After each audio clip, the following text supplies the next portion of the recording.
In one of my videos I posted on here 2 weeks ago, I said that all the news on mainstream media and social media about the French soldiers being chased out of Chad, Ivory Coast, and Senegal were a lie. The invading French soldiers in these 3 African countries have not left, as it's reported.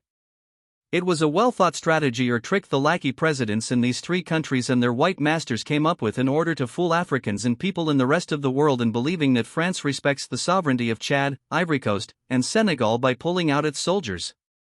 Meanwhile, the young revolutionary president of Burkina Faso, Captain Ibrahim Traoré, recently responded to an insulting statement the French President Emmanuel Macron made towards Africans. In his response to Macron, Captain Ibrahim Traoré also confirms what I said about the French soldiers in Chad, Ivory Coast, and Senegal. Unlike Burkina Faso, Mali, and Niger, where the French soldiers were actually flushed out by the organized work of civilians and the military, the current so-called presidents in Chad, Ivory Coast, and Senegal don't even allow their fellow civilian citizen to protest against the presence of the French occupying soldiers in their countries.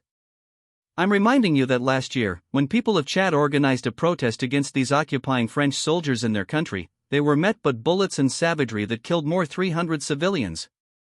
Kaka Deby, the current so-called president of Chad, succeeded his late father, just like the current so-called president of Togo, Gnassingbé, was imposed on Togolese by the imperialists after the sudden death of his father. These individuals are not presiding over anything, but they are simply sellouts and puppets to their imperialist masters. We had a secure relationship. In truth, it was of 2 kinds. One part was our commitment to fighting terrorism since 2013. We were right. I think some have forgotten to say thank you, but that's okay, it'll come in time. I'm in a good position to know that ingratitude is a disease that cannot be transmitted to humans. But I say this for all the African governments who have not had the courage, in the eyes of their public opinion, to bear it. None of them would be in a sovereign country today if the French army had not been deployed in this region. He also insulted all Africans in his remarks. There was one part that caught my attention, where he spoke of ingratitude. And that ingratitude is a disease that cannot be transmitted to humans. He is human, our ingratitude is not transmissible to him. This is how this gentleman sees Africa, sees Africans. We are not human in his eyes. They won't leave certain countries. They've just dissolved the devices. You won't see them in the bases, but in the embassies, they'll be there. They're going to set up security companies to protect their companies in those countries. But the soldiers will be there, but you won't see them in uniform or gathered in bases. That's all it means. They'll reorganize, but they'll be there. Je vous souhaite très bonne et heureuse année 2025. À travers vous donc à tout le personnel travaillant à l'institution présidente du Faso. Je souhaite que 2025 soit une année pleine de santé pour vous, votre famille et vos proches, pour que vous puissiez donner le maximum de vous-même dans le travail pour le bonheur de notre peuple. Que 2025 soit une année où vous verrez tous vos projets donc couronnés de succès, de prospérité et surtout que tout au long de l'année, que Dieu guide donc notre action, nous protège et veille sur nous. Je souhaite aussi rappeler à tout un chacun que la lutte contre l'impérialisme doit être donc intégrée dans nos gènes maintenant. Ça doit être une lutte qui se mène de façon implacable et tous les jours. Parce que beaucoup de gens n'ont pas compris ce que c'est que cette lutte jusque-là. Nos vaillantes forces combattantes sont sur le terrain. Ils mènent le combat contre les valets manipulés, ces criminels qui écument nos campagnes tous les jours et tiennent bon pour amener la paix dans notre cher Faso. Autant ils le font, nos masses populaires laborieuses, que sont les agriculteurs, les éleveurs, se battent aussi également pour qu'on puisse atteindre l'autosuffisance alimentaire à travers donc l'accompagnement de tous les techniciens du ministère de l'Agriculture. C'est très important. Et autant qu'eux aussi se battent dans l'administration, nous devrons nous battre pour changer de mentalité. Cette décolonisation mentale, c'est la partie la plus difficile. Et c'est pour ça que nous tenons à vous rappeler constamment qu'il faut changer de mentalité, revenir à nos sources et nous battre. Et c'est ça aussi le combat contre l'impérialisme. Toutes les occasions nous sont offertes pour pouvoir comprendre l'impérialisme, ces manifestations. Quand je prends dernièrement les propos d'Emmanuel Macron sur l'Afrique, eh bien, tout Africain conscient devrait donc comprendre très vite tout ce qu'il a pu nous dire et qu'est-ce que ça signifie.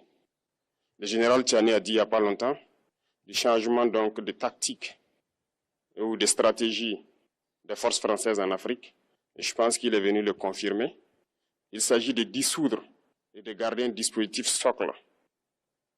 Et Emmanuel Macron l'a si bien dit qu'on ne peut que le remercier pour cette sincérité. Même si certains ont voulu mettre la poudre aux yeux de leur population, mais la réalité finit par rattraper aussi. Ils ne partiront pas de certains pays. Ils ont juste dissous le dispositif. Vous ne les verrez plus dans des bases, mais dans les ambassades, ils seront là. Ils vont constituer des sociétés de sécurité pour sécuriser leurs sociétés qui existent dans ces pays-là. Mais les soldats seront là. Mais vous ne les verrez plus en tenue ou rassemblés dans des bases. C'est tout ce que ça veut dire. Ils vont se réorganiser, mais seront là. Il a parlé de politesse vis-à-vis de certains chefs d'État en leur donnant la primauté d'annoncer donc la rupture ou le départ des forces françaises. Ça nous importe peu, on peut dire. Mais tout ce que nous savons, c'est que si vous voulez une rupture avec ces forces impérialistes, c'est simple, on dénonce les accords. Tout commence par là-bas. Et je pense que l'exemple du Tchad, en tout cas, est palpable. Ils ont commencé par dénoncer les accords. Sinon, si on ne dénonce pas les accords, juste dire que les bases quittent, on n'a rien fait. Parce que le problème se trouve dans les accords coloniaux de défense qui ont été signés depuis l'indépendance. Le plus dangereux n'est pas ceux-là que vous voyez dans les bases. Le plus dangereux, ce sont les conseillers militaires. Les conseillers militaires existent dans tous ces pays. Ils ont existé au Burkina aussi jusqu'en fin 2022, jusqu'à ce que nous prenions nos responsabilités. Et qui sont ces conseillers militaires? C'est ceux-là qui sont censés mettre en pratique la politique de la France ici. Ils doivent travailler à rendre nos armées très faibles pour que la France puisse toujours avoir l'argument d'exister ici. Sous Blaise Compaoré, ils avaient réussi. Nos sentinelles prenaient donc la garde avec des bâtons. C'est ça que la France veut de nos armées. Lorsque nous arrivons à cette étape, nous n'avons pas le choix que de vouloir qu'ils viennent s'installer. Mais l'armée burkinabé a réussi à un moment donné à se débarrasser des conseillers militaires. Malheureusement, je pense qu'en 2019, après l'opération Otapuano, où ces Français ont vu que l'armée burkinabé avait encore une capacité de réagir au terrorisme, ils ont appelé les chefs d'état-major en France, ils l'ont instruit de reprendre les conseillers militaires dans toute la structure. Eh bien, il n'a pas accepté, mais au retour au pays, les politiques l'ont instruit d'accepter les conseillers militaires. Et c'est là que les conseillers militaires sont revenus dans l'armée burkinabé en 2019. Avec toutes les conséquences qu'on connaît, l'armée était en train de disparaître dans les années 2020-2021. Et d'ailleurs, c'est le moment où beaucoup de militaires ont dû déserter parce qu'il n'y avait plus d'espoir. On était en train de s'effondrer. Voilà un peu comment ils travaillent. À l'état-major général des armées, dans tous les états-majors d'armée, dans les écoles, c'est eux qui sont censés dicter la politique de notre armée. C'est eux qui nous disent combien recruter, quand recruter et qu'est-ce qu'il faut en faire. Ils sont dans les écoles pour nous dire comment il faut les former et ainsi de suite. Tant que ces conseillers militaires sont là, vous n'êtes pas indépendant. Votre armée aura juste l'apparence d'une armée qui sera là en train de faire des parades, du cirque. Mais lorsque viendra la guerre, vous vous rendrez compte que la parade, c'est une chose, mais la guerre, c'est une autre chose. Il faut rompre les accords. C'est la seule façon d'avoir une armée indépendante et se construire, être fort. Mais beaucoup de gens ne le comprennent pas peut-être. Et même avec ces accords, la France choisit dans nos États des élèves officiers pour aller les former. C'est à travers ces mêmes accords. Mais en réalité, ces officiers qui partent se former pour la plupart, pour la France, ils viennent pour servir l'État français dans leur pays. Ils ne viennent pas pour servir nos pays. Ils les forment pour qu'ils viennent servir les intérêts de l'État français. J'en veux pour preuve. Lorsque nous nous sommes révoltés, beaucoup d'officiers au Burkina qui ont été formés en France ont été immédiatement contactés pour leur dire que c'est le moment de se mettre en action parce que vous avez été formés pour ça, pour servir les intérêts de la France. La plupart de ces officiers nous ont rendu compte, nous avons pris acte et nous continuons de suivre. Lorsque un officier formé en France arrive dans son pays et par malheur meurt soit par accident ou bien sur le champ de bataille, en France, il y a une nuit d'hommage aux morts dans l'armée, comme partout ailleurs. À la nuit d'hommage aux morts, on cite le nom de l'officier en question et on dit « mort pour la France ». Il ne le forme pas pour servir son pays, il le forme pour servir leur État. Et dans beaucoup d'États africains, il y en a plein de ces officiers. Combien sont patriotes, Dieu le sait.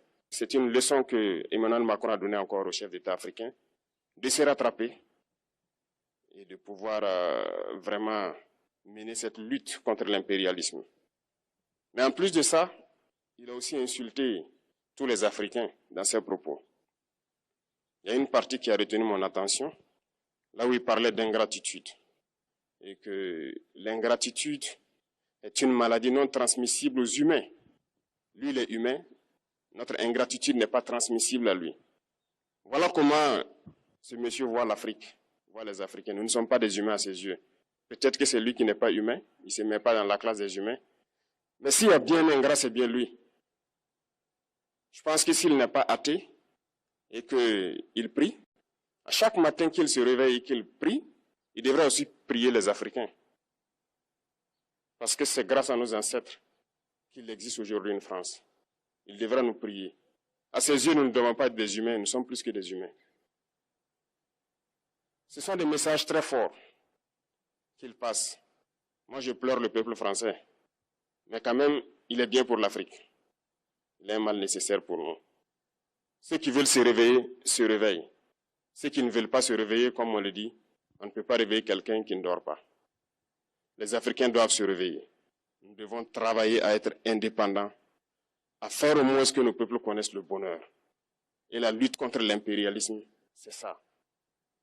Il faut décoloniser les mentalités, prendre en compte toutes ces données-là, parce que le monde nous donne tellement d'exemples à voir. Pour eux, il n'y a pas de morale. Ils peuvent vous désigner aujourd'hui terroriste, mais demain, vous êtes un héros, par leur simple bouche. Ils décident de ce qu'ils font. Ils parlent de démocratie, mais ils se font eux-mêmes des coups d'État constitutionnels entre eux. Ils parlent des droits de l'homme, mais ils déciment des populations ailleurs. L'Africain doit se réveiller, l'Afrique doit se réveiller. Et le combat contre l'impérialisme est permanent. Et je vous invite à incorporer ce combat, à travailler en sorte que nous soyons réellement indépendants, que nous soyons autosuffisants et que nous puissions nous développer, connaître le bonheur, ce à quoi notre peuple aspire. Merci, je vous souhaite une très bonne journée, une très bonne semaine et une très bonne année. Et que, à la fin de cette année 2025, en faisant la rétrospective, nous devrons nous dire que nous avons apporté un grand plus à notre nation. Merci beaucoup à tous, que Dieu vous bénisse et que Dieu protège notre chère patrie. La patrie ou la mort, nous vaincrons.